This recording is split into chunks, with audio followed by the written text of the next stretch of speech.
Marcus was saying the other night that the 2-3 zone is now your number 3 defense. Last year it was the 3-2. Why the 2-3 with this group as opposed to 3-2 last year? It seemed like it fit the personnel is probably the best reason. And the other reason probably, maybe I didn't like what we had last year as much. I don't like any of them, zone, but I think this fits our personnel probably better. Do you have any updates on the Ostas? Will will not play. He has a broken foot, 5th metatarsal, is that correct? Wow. And we're still evaluating what all of his options can be, but not a very comfortable feeling for us because we feel like we're down quite a few personnel-wise anyway. And I think he was starting to come, and I like that part of it too, but we're still evaluating all the options. Other than that, so I can say he won't play more. Just with only 4, I think, perimeter guys now, if Barry's still out, I imagine that's a challenge. Yeah, and it's sort of the way we started here last year. We didn't have Leslie at the start of the year last year, so we had Marcus and Nate and JP, and tried to play, and Luke, and tried to play Isaiah and James Michael a little bit some 3 to start with, but it's hard to make those kind of significant changes, in the middle of the season right now, so that's what we have. What specifically was it that caused the injury?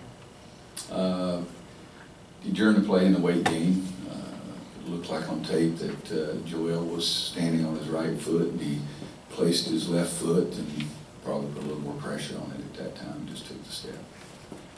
Is it too early to say he's out for the year or will be back for the truck race? As I told you all I know.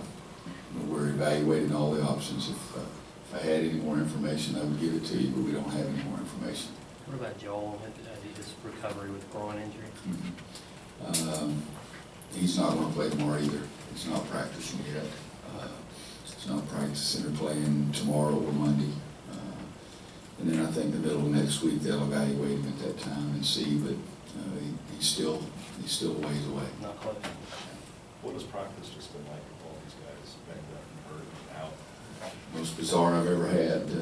In fact, wasn't much of a practice. Well, there was no practice yesterday. I mean, we watched tape again and did a little shooting, and that was it. And we've got a JV guy that I think is going to come and help us in practice today, and so it's difficult. I mean, yesterday we had, if we'd have practiced yesterday, we would have held 7 guys out. So. Is your approach in the games going to change at all, or is it pretty much the same? It depends on the course of the game.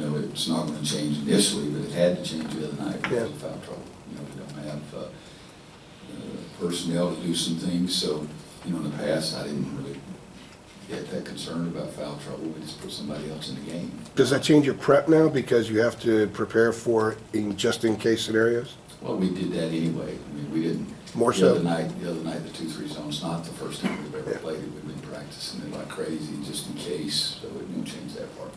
You talked the other night about the 2-3 zone, using it to keep guys, guys were in foul trouble, and that was the primary reason you kind of put it out there. Well, it wasn't that effective. I mean, they made 3 threes and got a layup, so it's not exactly like I fell in love with the thing. Well, with more guys going down, is that something you kind of see you employing more of in the future just because of the way it is? It's the same exact question, same exact answer. We practice it anyway, just in case. And we'll practice it today. If we get to halftime and the referees have called a single foul on us, don't expect to see the zone in first possession in the second half. I mean, we're going to play the way we feel is best for our team, and then if something changes during the course of the game, of course, do it. When we've been, my staff thinks we've been practicing too much. We practice it a lot, but we just haven't played it during the game because I don't like it. Stillman's a stress reaction, not a stress fracture, right? Correct. Where is he at right now, recovery-wise? A little farther away than, I think Joel Berry would be the next one that has a chance well, he would be the next one that has a chance of coming back. We just don't know when that is. So in both cases, you're still in kind of an indefinite period.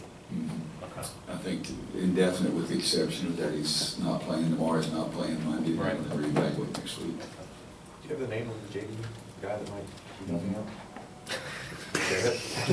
Yeah. And you know what time it is, right? That's a bad question. know which one I asked for this morning. I don't know which one is going to show up. Spencer Dalton practiced with us early and really did some nice things in practice. We almost kept him anyway. You've signed, See, I did a nice job answering questions. I thought we all agreed like Brett.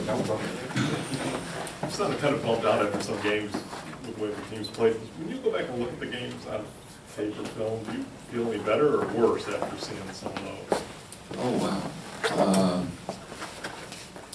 It depends, you know, I don't think there's a stock answer. The thing I get most upset with is lack of effort, lack of concentration. That's it.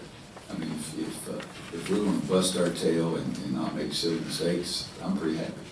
And you guys have heard me say sometimes after losses, hey, I don't have any faults the way our team played. But those kind of things just drive me wacko.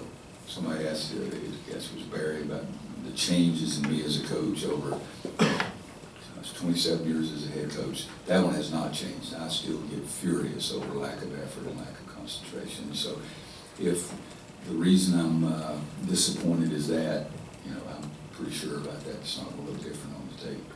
And sometimes, you know, if you say, well, I'm not so sure how we played the screen on the ball or something, the tape always is something you should fall back on. But it would really probably depend from game to game. Florida State's top 3 scorers might be their guards now, but since Thomas is left, is that even a tougher matchup now, just given Yeah, because, you know, those guys will have the ball in their hands more often, and so it gives them more opportunities to try to score. I think they've taken more shots than the other guys on their team, so there has to be a focus for your defense. And if you're thin in those numbers, you have to really concentrate, make sure you don't get yourself in foul trouble, because we still have, we're hoping we'll have Nate. You know, but Nate's not going to practice today. I mean, there's going to be any physical contact for Nate today. And we're hoping that we'll have him, but we don't know. And so then it really gets scary, because then you're talking about Marcus and Justin and JP, and then bring Theo up, you know, and that kind of thing. But, I mean, not Theo, but Isaiah. And so something we'll just have to wait and see. What's Nate's, I mean, I know he got hit in the face, was it mouth or 15 nose? stitches. In the lip? In the lip, yeah, 15 stitches. Did he lose a tooth or have a tooth No. jarred loose? No. How do you think Justin handled, I mean, he played the whole second half, and maybe 34 minutes? I didn't ask him, so that way I don't worry about it. Okay. I really didn't. I think I said something to you guys, and I said Marcus may have even played, but I did remember later I took Marcus out once, I know. But, you know, you're 18 years old, my gosh. Shouldn't be able to play 3 games. Is Nate going to be limited for the game then? Or should it be? I would think so, since, I mean, I'm trying to be argumentative, but I don't know if he's going to play. Okay, so Nate's in question too. Yeah. So I would think that that would mean he's questionable or limited or whatever it is. You've had some injury, rash of injuries here at Carolina. I know 2010 you had a lot of them, but they were kind of spread out to different positions. Here, they're all kind of concentrated on the perimeter. Have you ever had something weigh that heavily on one side? Yeah, and in 2010 was uncomfortable because we had Ed Davis missed about half the year, and Tyler Zeller missed about half. I think they played, and I think they played one conference game together. Yeah. And so that was pretty much the same position there. One time in Kansas, I had 3 guys that all 4 men that got hurt. But other than that, this is the by far one singular spot, you know, perimeter. That's not saying I want some of our big guys to get hurt. I'd like them to stay healthy. But no, it's you have to get a little more creative and pray a little more. Justin's kind of had 2 great games in a row. You know, Florida State hasn't defended the 3 that well. Would you say it's kind of another opportunity for him to kind of keep building on what he's done in the past week? Well, you know, look at his stats. He hadn't shot the 3 very well either, you know, so it's not that. But Leonard's team's always guards you pretty doggone well. But, I mean, I don't have Justin's, but his shooting percentage is a little bit bigger than his weight from 3-point line, but not a heck of a lot. So I don't think they're going to go running out there to cut down his 3-point shots. In the 20s? It's 24. Yeah, so a little bit more than a little bit there. But, no, I think that we need Justin to keep doing what he's doing. He's really, as you asked for the question, I mean, he's really doing some nice things. We need him to keep doing it. Seems like the floater has kind of started to drop for him a little bit more. Maybe earlier I mean, I guess that's been a pretty good part of his game coming in, and he just wasn't falling earlier. I mean, how much does that help him at least be able to score towards the rim? No, he made more of those in high school than probably any player I've ever seen.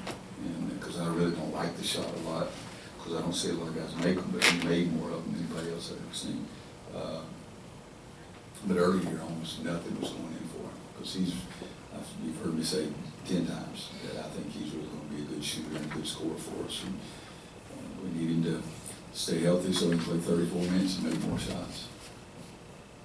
Off the beaten path, coached at different levels. Have you ever had anything strange happen with a basketball during the game? Whether, like I've seen a high school game where they accidentally used the girls' ball for a couple minutes, or you ever had anything weird that you can think of? Is this You know, about I'm just deflating shocked. point? Yeah. I'm just shocked about the ball's inflated or deflated. That's got more attention than the nation's economy. I mean, a dude, supposedly it's easier to throw when it's flat. His stats were better in the second half when they were what they're supposed to be. I'm just dumbfounded about that. But to answer your question, I've played sometimes before where I thought the balls were flat, and I'd say something to the ref, or that they had way too much bounce in them, and had the refs to check them. But we got blood on it the other night, so they had to mark the whole court in the second half, because blood got on the ball, so the ball distributed equally on different areas of the court, kind of thing. But no, I can't think of anything other than that. I guess one of the other night was the most unusual. How do you feel about yesterday's lawsuit against the university and NCAA? Don't have any feelings. Heard it on the radio as the car as I was coming. Don't understand it. Don't have any feelings until somebody gives me more information about it. With the potential of limited personnel tomorrow, does that change the pace potentially that you want to play? No. Maybe not run as much? No. Because I think you've got to, maybe I'll use more timeouts. Maybe that'll be what the change is. Rest. I did that twice the other night in the weight game. I asked the guys before they went to the free throw line, do you want to take a timeout just to catch your breath? Did you see what happened last night with Cat Barber and the fan at Miami? Yeah, I was really proud of Cat. I really was. What? He didn't, I think he may have said something, but I'm not sure. But I thought he was, and maybe the guy said, I apologize or something, but the fan was out of line and Cat handled it really well. I saw Mark yelled at him to go back down the court, and we showed it over on the replay, and the guy put his hand on him, shoved him lightly or something, but that's something that shouldn't be allowed. Do you think there should be a set punishment anytime a fan invokes contact? They don't need me to give our rule. I think that would really disappoint me if one of our fans did that. And that's not casting any stones toward Miami, or was it Miami? Yeah. Guy probably felt like as soon as he did it, he probably felt like he made a mistake. But again, I'm still looking at who to blame. I think we should praise Cat for, just saying something, if he said something, but turn around and walk him back down the court instead of trying to get my opinion on what should be done, take the guy's post-game meal money or whatever. Let's praise Cat for doing a great job. Anybody else? All right. What is it, Matt? JP?